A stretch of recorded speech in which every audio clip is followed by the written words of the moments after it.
from Montana and has long held a certain affinity for libertarian ideals. When our child inquired about his voting choice, he offered a thoughtful explanation. Libertarians can't even agree on their own platform, the Democrats have essentially become the moderate voice, and the Republicans have veered sharply off course. I have immense affection for this man. Mill was going to buy our honeymoon package as long as it was a cruise she was also planning to go on. The week after our wedding, she basically picked a vacation to go on at the same time we would be traveling and thought she'd be nice to invite us along. A happy little. My mother-in-law had planned to purchase our honeymoon package on one condition: she had also booked herself on the same cruise. The trip was scheduled to take place the week after our wedding, and she initially thought it would be lovely to join us as a family, sharing meals and quality time together. However, unbeknownst to me at the time, she proposed this idea to my husband, who responded by firmly declining her offer with a mixture of amusement and tact. He wisely kept her suggestion to himself for a couple of months, only revealing it to me after our wedding day had passed. Our honeymoon. Not sure what he expected. At some point during my teens I was sitting at the family table with my stepdad Gary, miss you big guy, and my two step-bros having ice cream cones after dinner one night. I was always a smart ass and was joking around when Gary got annoyed and too. It's a wonder what one might anticipate. One evening, during my adolescence, I was seated at the dinner table with my stepfather Gary and my two stepbrothers, all of us enjoying ice cream cones after a meal.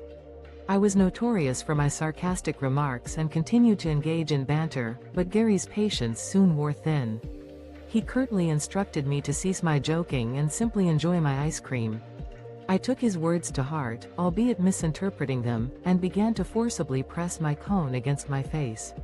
My stepbrothers found the spectacle hilarious, while Gary let out a resigned sigh, indicating that was not the response he had envisioned. Does anyone else not feel like their age due to their upbringing? I'm 22, but I still feel like a teenager in many ways. I have no idea how to do a lot of adult things. I've seen people my age get married and have their own place, and it seems very surreal. I was controlled. The dissonance of adulthood. There are times when I wonder if others share my disconnection from the age they've achieved. I'm currently 22, yet a part of me still lingers in the world of adolescence. This sense of unease stems from a sense of inadequacy and uncertainty about the responsibilities that come with adulthood. I often find myself at odds with my peers who have seemingly taken giant leaps forward, settling into stable relationships and independent living arrangements. For me, it's a result of the restrictive upbringing I endured under a covert narcissist's influence. Their grip left a void in my life, devoid of the confidence and self-esteem that most people take for granted. It wasn't until the last few years that I began to rebuild and find my footing in this world. In social situations, I often gravitate towards individuals younger than me, as we share a sense of camaraderie and understanding. Conversely, when I interact with people of my age, I sometimes view them as being more mature and worldly than I am, highlighting the disparity in my perception of adulthood. This story is a personal account and opinions may vary. Update: there may be support groups or resources available for individuals who have experienced similar situations. TLDR: is it a thing for abusers to blame you for only remembering the bad stuff? My abusive parents blame me for remembering more bad things than good things about my childhood. It's like they think my overall bad impression of those years is my fault because I'm being some. Abusers often attempt to shift the focus by claiming their victims are being overly negative or that they only recall the bad aspects of their past. My childhood has been marred by the constant criticism and manipulation from my parents. They now seem to think it's my fault that my memories are more skewed towards the traumatic events that took place, portraying me as a pessimistic and vindictive person. However, the happy times we spent at Universal Studios do not serve to erase the painful memories of being locked in the basement and garage. It's crucial to understand that these experiences cannot be balanced out. Each incident holds equal weight. The defense mechanism of abusers to shift the blame on their victims is a common tactic often utilized to deflect responsibility for their actions. This can be particularly damaging as it causes victims to question their own perceptions and sanity. TLDR: Abusers often attempt to shift the focus by claiming their victims are being overly negative or that they only recall the bad aspects of their past. My truck was stolen from a mechanic shop and they are claiming they aren't responsible nor liable. I've reported it stolen, but I am out a $15,000 truck. I didn't have insurance at the time either. How can I get this shop to pay me for my truck? My truck was stolen from a mech. A valuable vehicle was taken. A significant amount of time has passed since I entrusted a local mechanic shop with my $15,000 truck for repairs. However, the vehicle was stolen from their premises and is now irretrievable.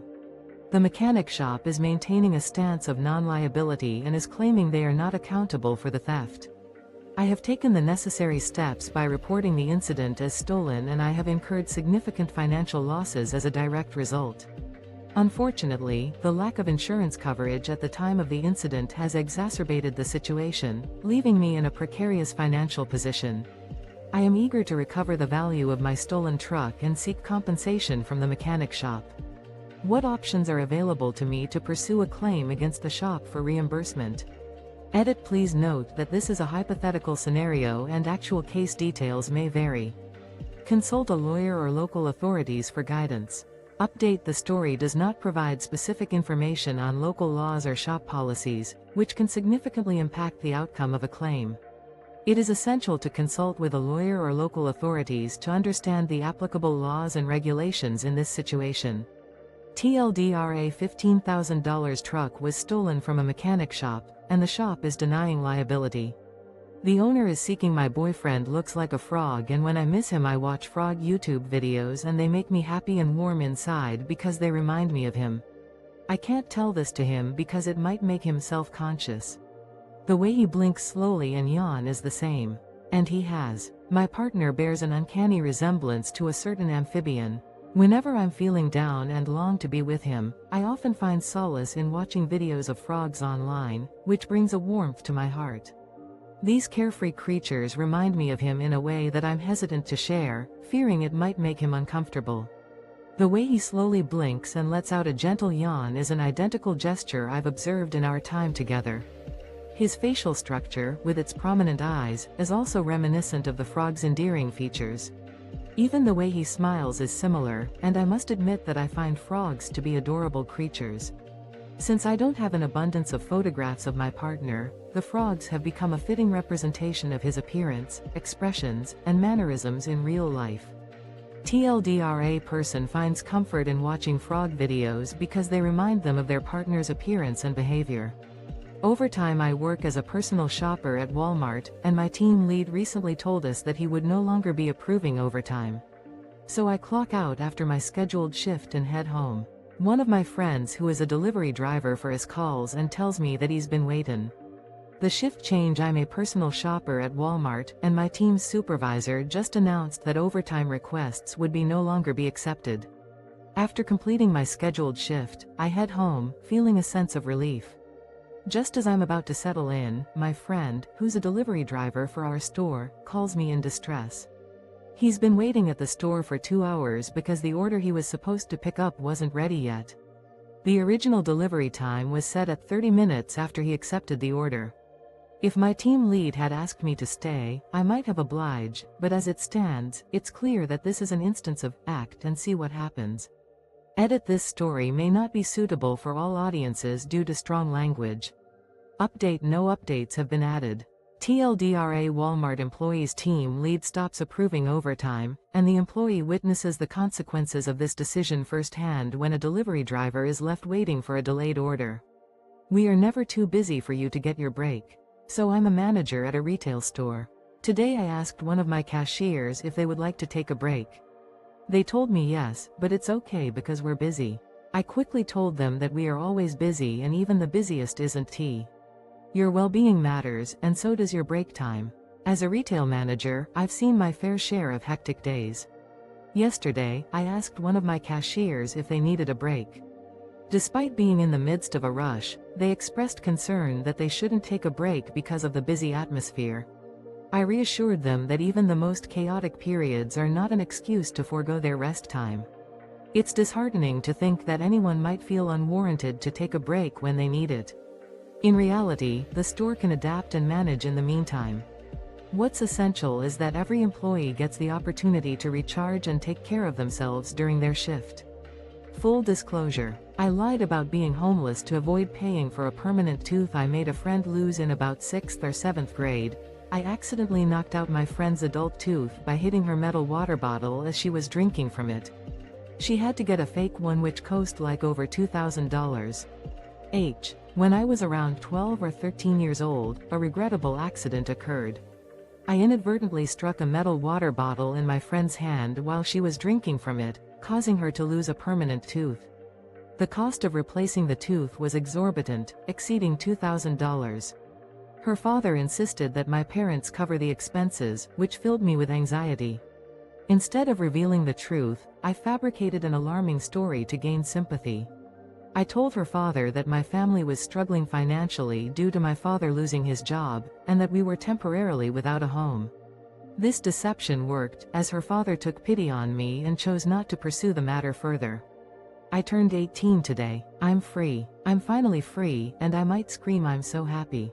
13 years of abuse. 16 years of hiding my father's secret. 2 years of finally living as myself. It may have taken 3 suicide attempts and finally a huge mental breakdown at school to get me. Today, I marked a milestone, my 18th birthday. As I celebrate, I feel an overwhelming sense of liberation. It's as if a weight has been lifted, and I'm finally able to breathe freely. The memories of my past linger, a constant reminder of the pain and suffering I endured.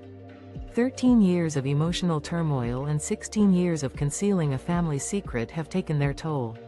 But in the past 2 years, I've slowly begun to rediscover myself. The journey hasn't been easy, it's been marred by setbacks and struggles. 3 desperate attempts to escape the darkness and a crippling mental breakdown in the midst of my school years will forever be etched in my mind.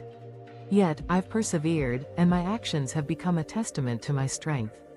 The self-destructive tendencies that once threatened to consume me have diminished. I'm no longer driven to inflict harm upon myself, and I've learned to cope with the memories that haunt me. Today, I took a monumental step towards freedom. I severed my ties with the person who caused me so much pain by blocking their phone number. For the first time in a long while, I feel a sense of hope and determination. I've made it to 18, and is it normal to bring physical proof of negative STD tests before anything intimate? So, even since way back in high school, I've always gotten STD tests before having a new sexual partner. I have had many people weirded out and turned off by me showing them test results, and Is it typical to present proof of negative STD results before engaging in intimate activities? I've been prioritizing my health since high school, consistently getting STD tests before entering into a new intimate relationship. While some people appreciate the gesture and reciprocate by sharing their own test results, others have become uncomfortable and disinterested.